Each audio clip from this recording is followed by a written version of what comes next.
He's Bill Parcells, the Hall of Fame coach. The book is Parcells: A Football Life, and it will be available October 28th. And good to have Bill back on the program. Coach, when you watch a game like last night, can you watch it without second-guessing or coaching during a game?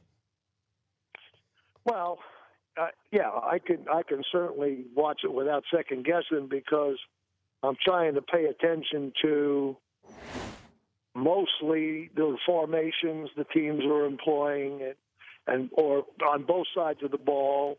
Watching a game on television is, you don't get that all 22 perspective, so it's always difficult to, analyze what's going on accurately. But usually, formations, defensive fronts, if they do show the coverage in the secondary, I'm interested in that.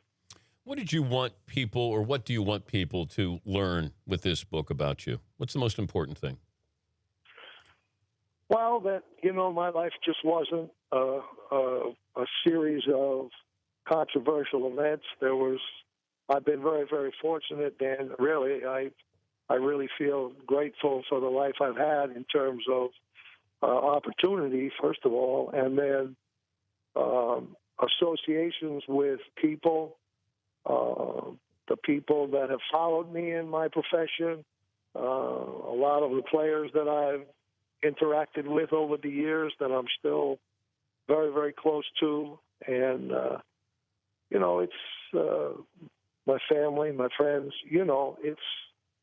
It's been good. It really has.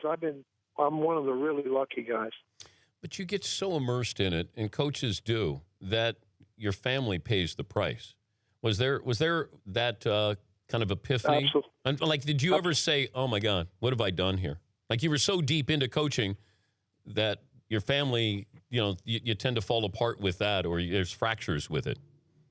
Well, that doesn't happen to everyone, Dan, but unfortunately it did happen to me. And listen, my daughters were all educated. They're all productive citizens in society. They have families of their own.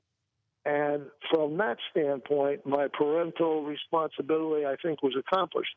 But being there for them at many important things, at times when most of the other fathers were there, I wasn't. And, I feel a degree of remorse about that, and I have for many years. But, as you get older, your relationship with your children, in my case, has actually gotten better and better and better as the years have gone on. But there was that period, as you just referred to, where I'm chasing my ambition, and the industry that I chose is not conducive to great family life. And, there was that time in there where I didn't really do a very good job with my family. Well, you play catch-up. I've gone through this. When I did second shift at ESPN for 15 years, I missed everything with my children, and I'm still playing catch-up now, and you never get it back. You'll never get those years back. Even though I had success in my world, you had success in yours, you'll still always look back and say, I'll never get those moments again. And, it still beats me up. Well, I agree with you 100%. I just can't. I just can't tell you how similarly I feel to what you feel. And but you had to do it 100%, though, right, Coach? Like, you couldn't. Like, you had to be all in, right? My personality wouldn't let me do it. Yeah. I'm a type A, and my personality wouldn't let me. And coincidentally, my first year as a head coach was filled with turmoil. And I almost got fired. I was going to be fired. But, after that, I kind of got, more aggressive and more battle-hardened and more determined to make my way. And, some people paid the price for that. And, my family was one of them. If you had been fired, finish that sentence. I'm sorry, if I'd been fired? Yeah, that first year. If you had been fired, what do you think would have happened with your coaching career? I think I would have went to work in the NFL as a defensive coordinator and tried to retool my reputation. Whether I would have been able to do that, I don't know. Because, those one and dones, a lot of times they don't get a second chance. Mm-hmm. And particularly if you've just been a coach 1 year. If you've got a little bit of a track record, a lot of coaches that get fired, people see some good that they did and they get rehired.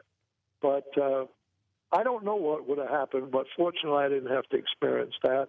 And I did work for organizations that supported me and tried to give me the wherewithal to compete. I was very lucky in that regard. I didn't work in one of those places where, they're not as concerned with winning as some others. And I always worked for organizations that were trying to win, which is to my benefit without question. The book is Parcells, A Football Life. We're speaking with Bill Parcells on the Dan Patrick Show. The book is available October 28th. The revisionist history that just came out, apparently you didn't want to draft Tom Brady when you were with the Jets. Did you know that? No, I didn't. Actually, I have no recollection of it. And I know that the scout that they referred to, who I have a high regard for, Jesse Kay, they say he said it, but they never talked to him.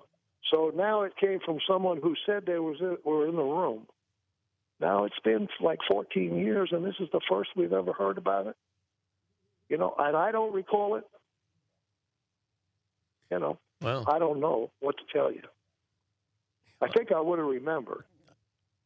My son-in-law was the guy that drafted him, so I think I would have remembered.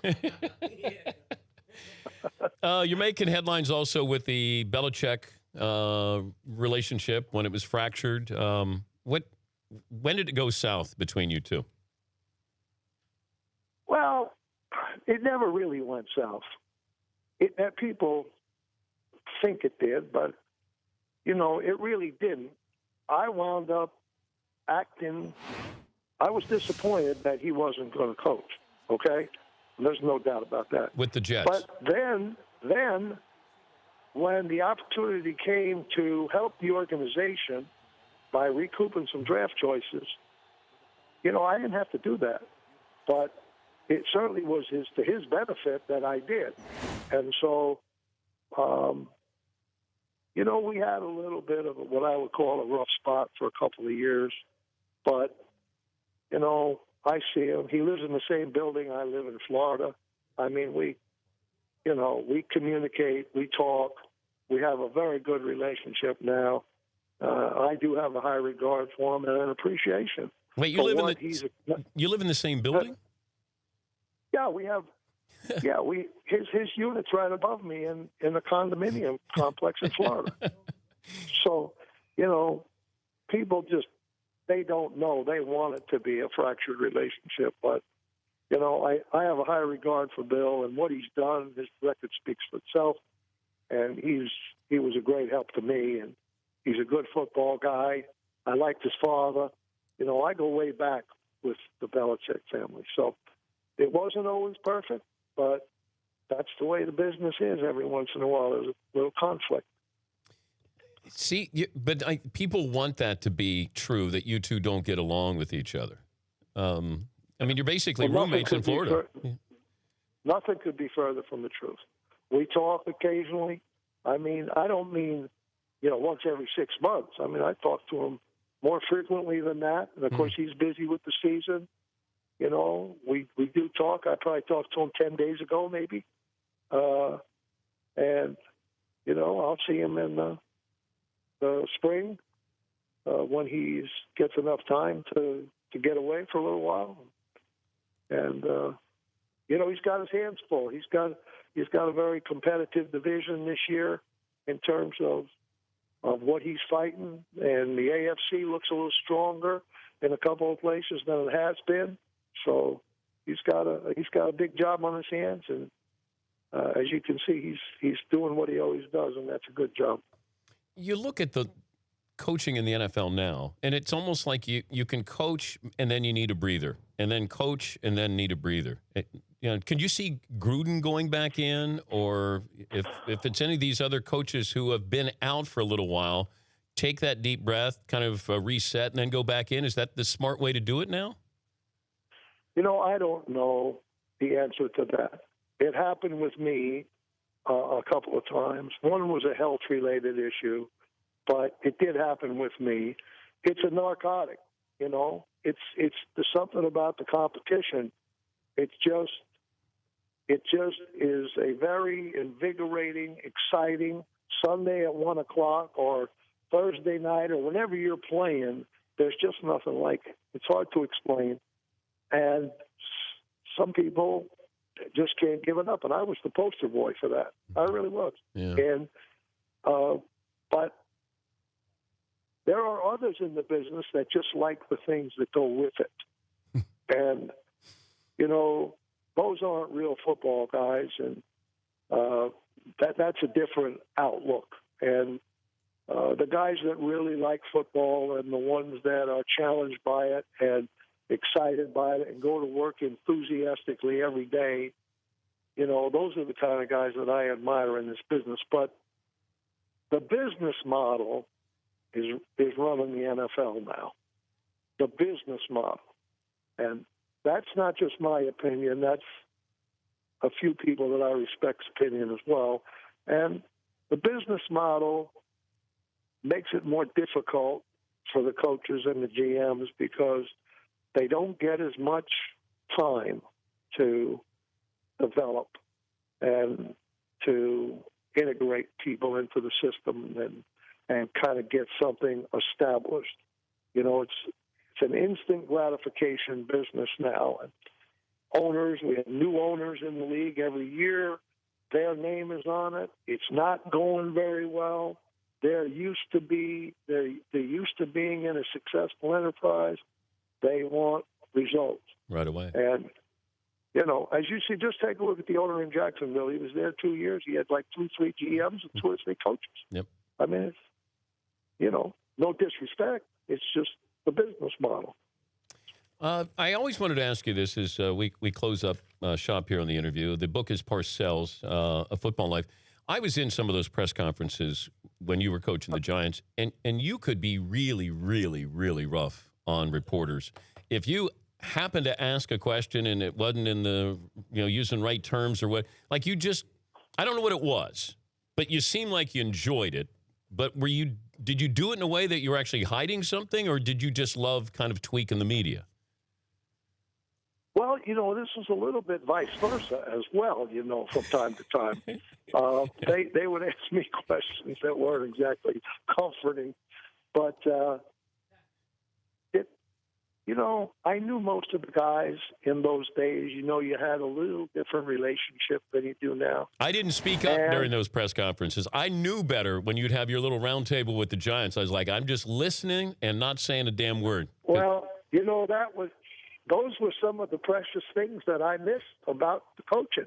Those guys and being around, and, it's like you have your own crew, and it's kind of fun in a lot of respects. It really is. Man, you would single somebody out and say, "How many games have you coached?" And then some guy would have a squeaky voice. What? I haven't. Yeah, okay, I have. And then I'd be like, "Holy smokes! I'm not gonna say a word to this guy." Well, the best thing about it is we had a kangaroo court. When they asked a question that was not appropriate or they made a mistake, ask you if you were worried about some player that you weren't even playing against, we would find, we had a fine system. And I was also vulnerable to the fine system. If I did something that I was wrong about, they would fine me. I like so that. we had a little gamesmanship going on. Well, good luck with the book. Always great to talk to Thank you, Coach, and good health. Thank you. Okay, and listen, you can catch up. You got me? It's something it's beat me up. It's beat me up. Stay on it. You can catch up. Thank you, Coach. Okay? All right. All right. Bye. That's Bill Parcells. The book is Parcells, A Football Life.